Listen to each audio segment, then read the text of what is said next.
Hey Moses, just here below Alice Springs. What's your favourite testimony that God's done in your life?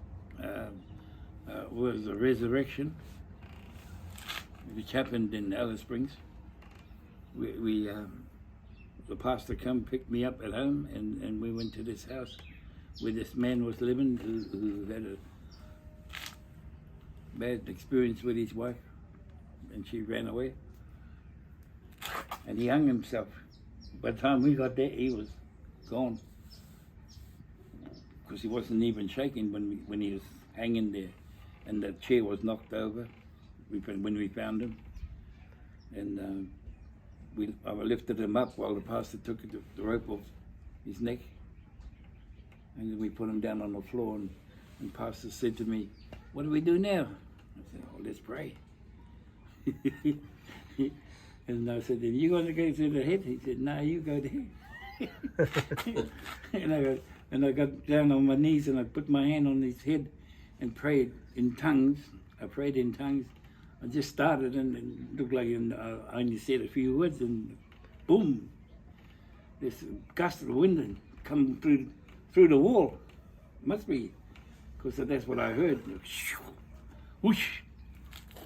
And the doors were closed, the windows were closed, and this wind come past my face, and I got a fright.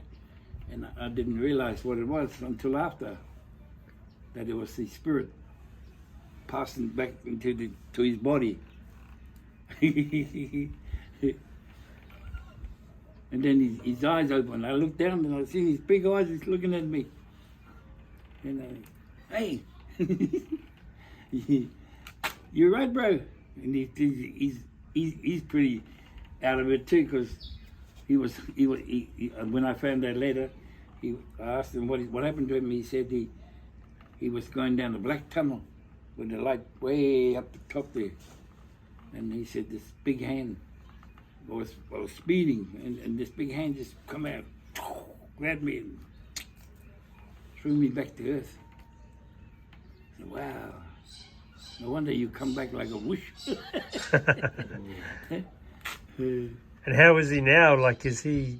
No, he's flown away. He's flown away. He's trying to follow his wife around, catch her. So he had no brain damage, or no problems. No brain damage. He went to work. The next day, he signed himself out of the hospital when I rang the ambulance to come and get him. They took him in, and then next day he signed himself out and went on his bike to work. What did the doctors think? I don't know. They weren't there. Wow. Oh, he was there. He was in the hospital. Maybe the young fellas. Oh, I left it to the pastor anyway. I went home. And anyway, I saw him come to church. And I asked him what happened. And that's what he told me. He was going down the black tunnel. That's because he was unsaved. We don't go down the black tunnel when we're saved. We go up. Hey.